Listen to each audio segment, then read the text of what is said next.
I'll put you in front of my melody. You are all that matters. Hello and welcome back to Encounter with God podcast. I'm your host Irene Mwende, and I'm so glad you're here today. Thank you so much for the love, support, encouragement, and your prayers. And if this is your first time here, karibu tena sana. Welcome. Don't forget to subscribe, like, and share with your friends. And for this episode, you're going to do things a little bit different, which is okay. So let's get into this episode 5. Wow. Well, I remember and I know where we left on episode 4 part 2 about me joining high school. We're going to continue on that in the next episode. For this one, it is inspired by a session I had last week with Kerry Kagiri on family dynamics podcast, and let me tell you, I thought this girl was okay. Oof. I thought this girl is fine. Well, let's get into this episode. I can't wait to share that episode with you so that you can also go and watch on your side. So for this episode, we're going to talk about the wound behind abandonment and grief. So some of us are sitting with wounds we have been very good at managing. We have kept them like quiet. We have moved on. We act like we have moved on, We have convinced ourselves that we are fine, nothing is wrong. But the Lord sees everything. And today we ask Him to be the Lord over the parts of us that we stopped letting people in. Okay, so let what needs to be said, and let what needs to be healed, begin to heal. So the theme verse for this episode is Job chapter 42 verse 5, which says, "My ears had heard of you, but now my eyes have seen you."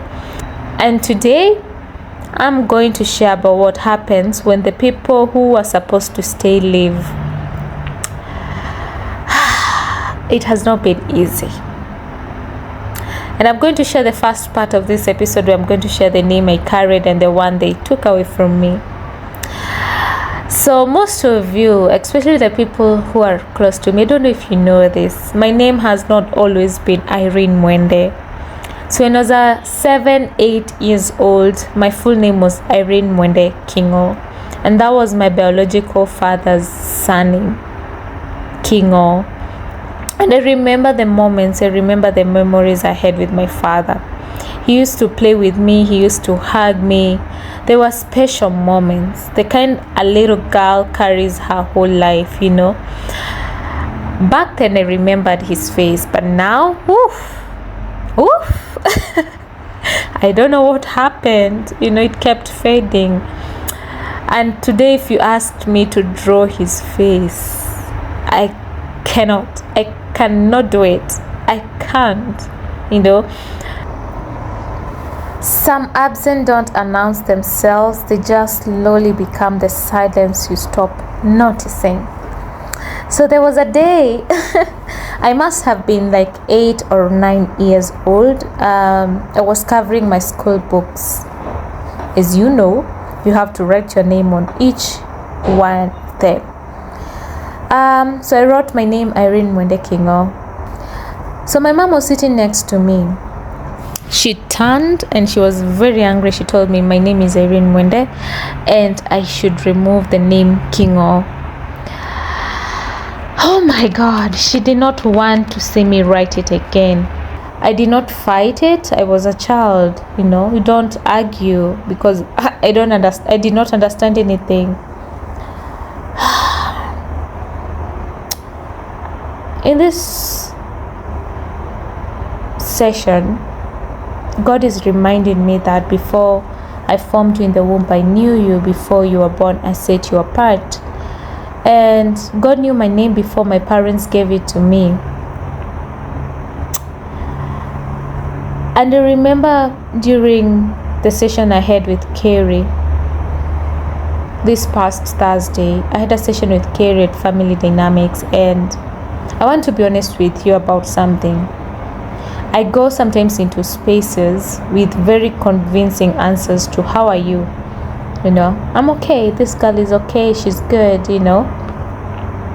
I have become very good at convincing myself and everyone around me that I have processed the things that needed to be processed. And then Carrie asked me one question. Do you know your biological father's first name? Well, hey, I broke down. Like, I did not expect that.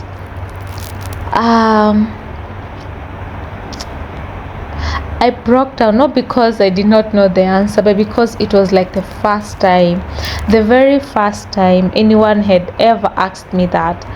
And in the silence of not immediately knowing, I realized something I had buried under 17 years of moving on. I had a father, a real one, with a face and a first name and a voice I can no longer hear. And he left without a goodbye that my child self ever understood. And this part, it really makes me know sometimes the wound is not what you forget or you forgot. It's that no one ever gave you permission to remember. So Kerry asked, are you okay with that, And for maybe the first time, I did not immediately say yes, because I'm asking myself that now, am I okay? How I actually sat with this. The truth is, for most of my life, I convinced myself I was fine because I had to be fine. I had no option. I had to be fine with that. Things kept moving. My mom moved on.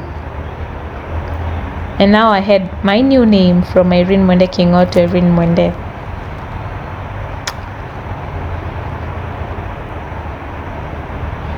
One thing you need to know, because life does not stop, even the wound does not stop either. It just waits on you to realize.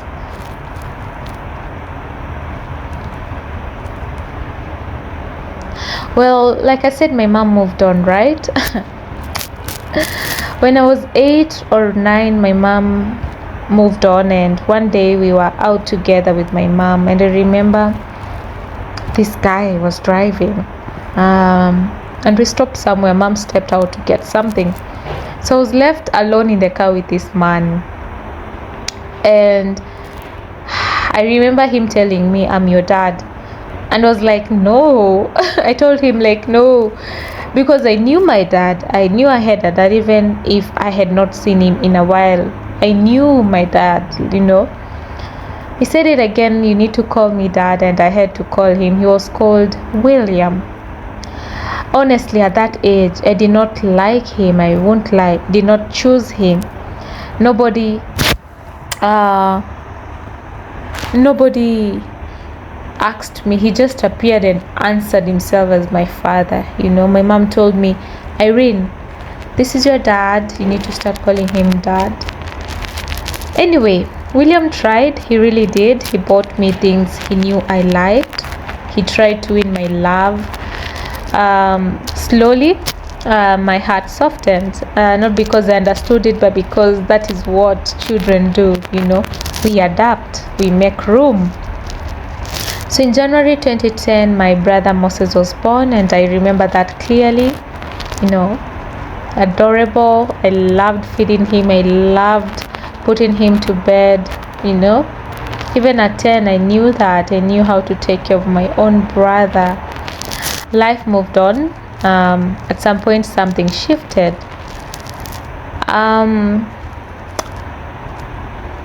My mom, I guess, found out William had another family. And I remember this day William came home, and my mom confronted him about it, and he was like very defensive of the other family. And I guess that was the last time I saw him around home. Things changed, I was 10 years old. Moses was a baby, Well, I think William chose to stay with the other family. And My name changed from Irene William to Irene Mwende again.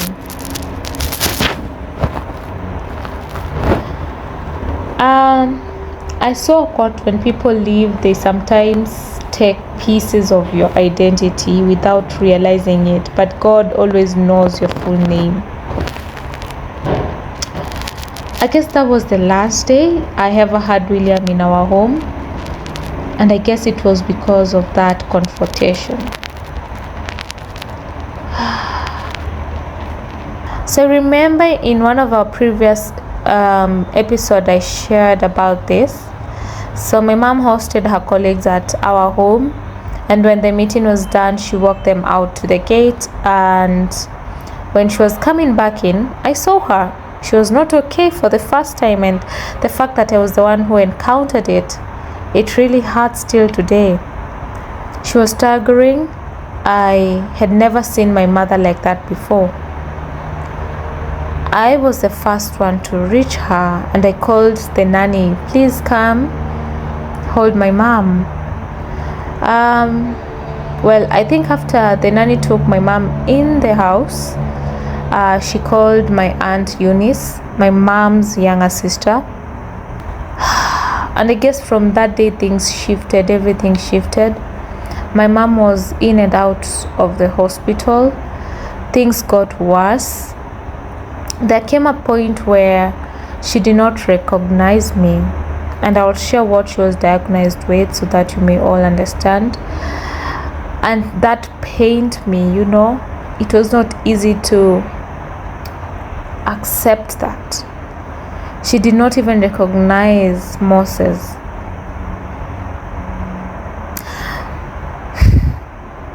It really hurt me when my mom looked at me and did not know who I was. And all this time, William was not there. He never showed up, not once. So my auntie told me that she tried calling him when my mom was at the hospital, and he refused to, show up for my mom at that time, but he came to the burial. He contributed and showed up for the burial. And during this time, remember, I was going to school, my mom was in the hospital, I'm going to school, and this is what my mom was diagnosed with: anemia, sepsis, psychosis, pneumonia. So anemia is when the blood does not carry enough oxygen. Sepsis is when an infection spreads through the blood and the body begins to shut down. Psychosis is when the mind loses its grip on reality, which is why she stopped recognizing us. Pneumonia is a serious infection in the lungs that makes breathing very hard. And I think these conditions overwhelmed her body. I will say I missed the moments, the last moments. I missed the moments to stay with my mom. And it really did hurt me for a while till today. On 26th November 2011, my beautiful mom Joyce passed away. I was at school. I missed the last moment. I did not get to say goodbye. When I think about that I missed that moment, I still feel sick.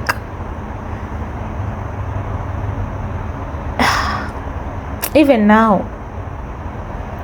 And I remember when I was coming from school, I met Auntie Eunice on the way, and she told me, you know what, girl, we love you so much. We'll be there for you. I did not understand anything.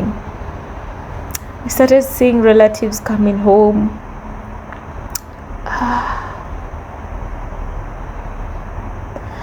This time Moses was like 1 year and 10 months old. The day came, and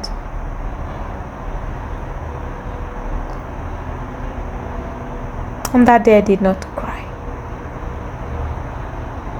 because I did not understand what was happening. I was just 10 years old. What does a 10-year-old understand about death?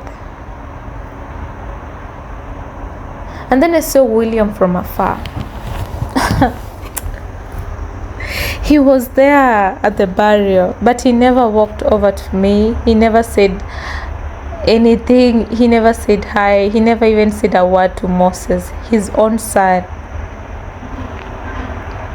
Well, I think he came for the burial. He did not come for us. And sometimes some presence hurt more than absence. At least with absence, you know where you stand. So let's talk about what abandonment does to a girl full of love,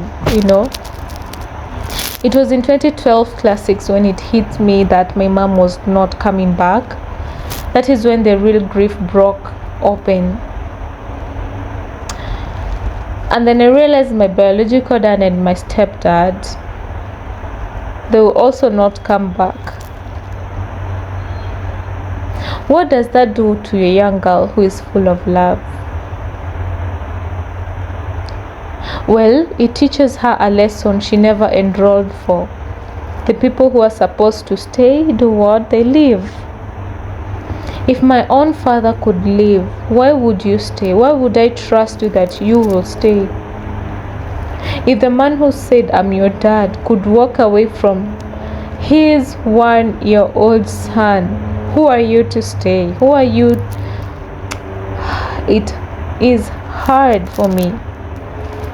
So my heart hardened, not all at once, slowly, like something, calcifying over a wound. And I noticed it in my relationships, in my friendships. I was always the one who walked away first. I could feel or see a red flag from miles away. I'll go silent.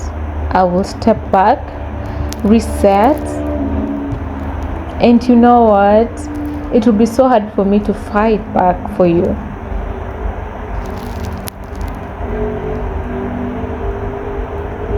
Because that is what I learned living looked like. For the longest time, I told my mentors, I do not believe in marriage. I said it with conviction, I meant it. Because looking around my own family, I could not point to a single marriage that had worked. Why would I hand my heart to someone just for them to live? Well, last year, God did something unexpected. He allowed me into the home of my blue mom, into her family, her marriage, her everyday life. And I saw something I had never seen up close before. A healthy marriage, 2 people choosing each other, the dad staying. God showed me both sides, what it can be broken and what it can be whole. And slowly, something began to shift in me. For years I said marriage is not for me. Carrie told me, Irene, you'll be the best wife, and I believe that. I am choosing to speak that over my future. I am choosing to believe it. I am not in a rush, I will wait until God speaks. Not just to the man, but to me as well, because I am not stepping into something built on sand again. I have too much love to give. I am not afraid to give it. I am just protective of what way it goes. And when God says it is time, He will make it perfect. I am not looking for perfect circumstances. I am looking for a man who will be present, who will fight for us when things are hard. Not because things will always be easy. They will not, but because He will choose to stay.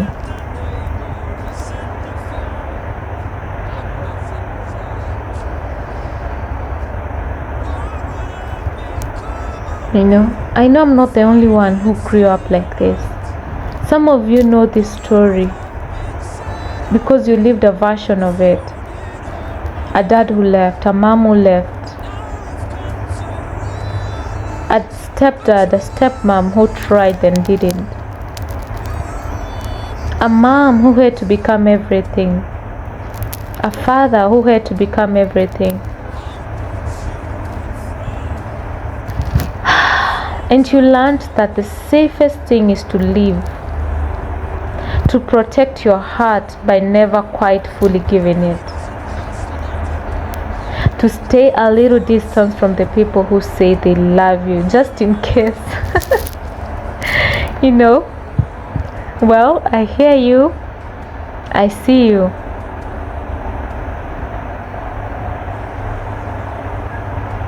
But God is inviting us into something different now. He is a father who does not leave us.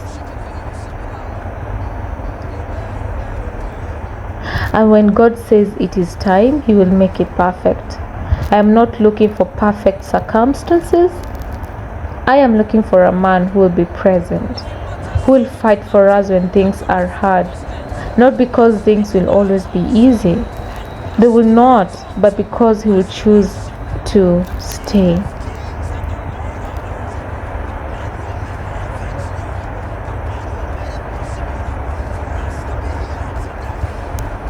You know, I know I'm not the only one who grew up like this. Some of you know this story because you lived a version of it. A dad who left, a mom who left, a stepdad, a stepmom who tried and didn't,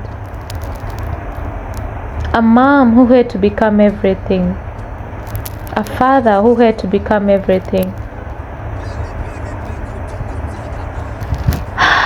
And you learned that the safest thing is to leave, to protect your heart by never quite fully giving it, to stay a little distance from the people who say they love you, just in case. You know, well, I hear you, I see you.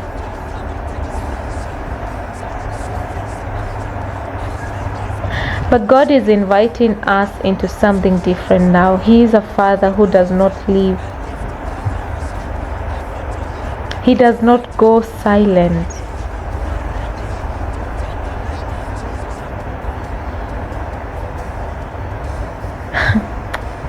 He does not visit you without saying a word.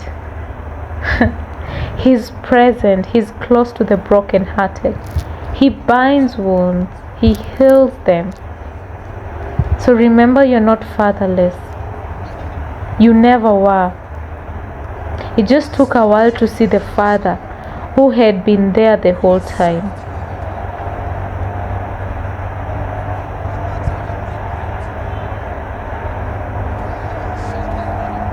I know it has not been easy for me, for you.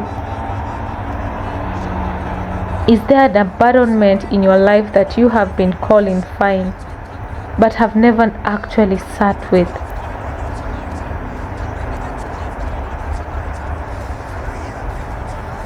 What would it feel like to give yourself permission to grieve it honestly?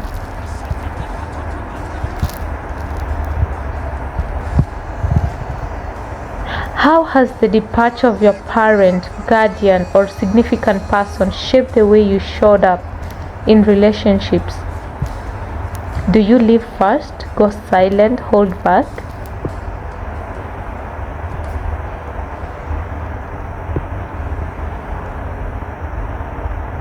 What would it mean to you for God to be your Father?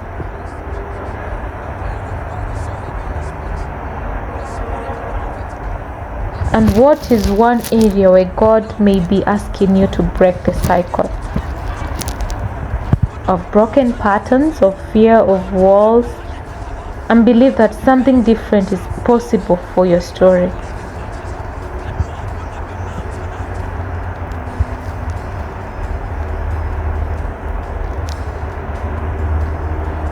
Well, for us who watched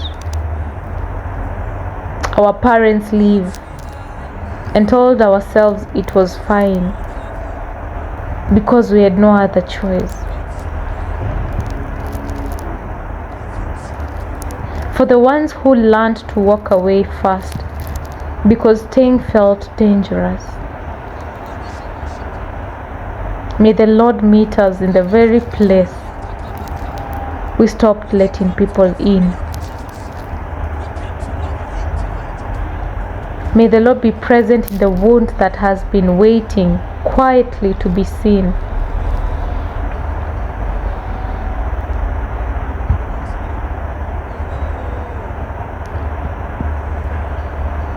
And for us who are afraid of love, because we have seen what it looks like when it walks out the door, give us the courage, Lord, to believe that your kind of love is different, and that the right people chosen by you will stay.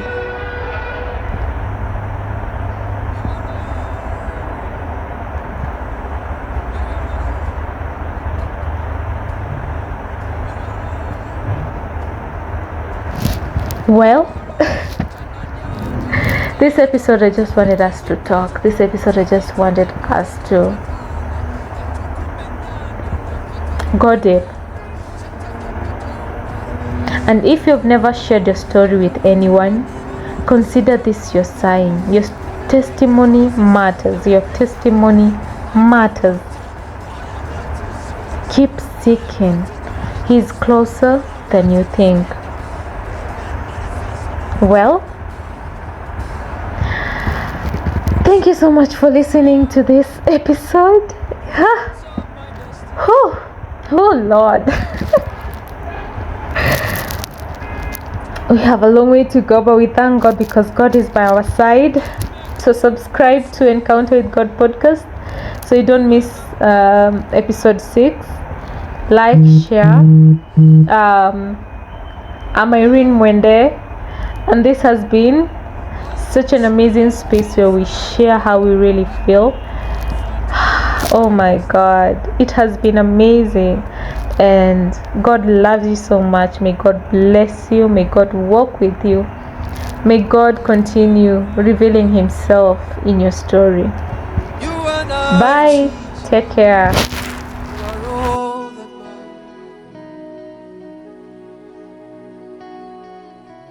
In 1 minute, open up your mouth and talk to Jesus.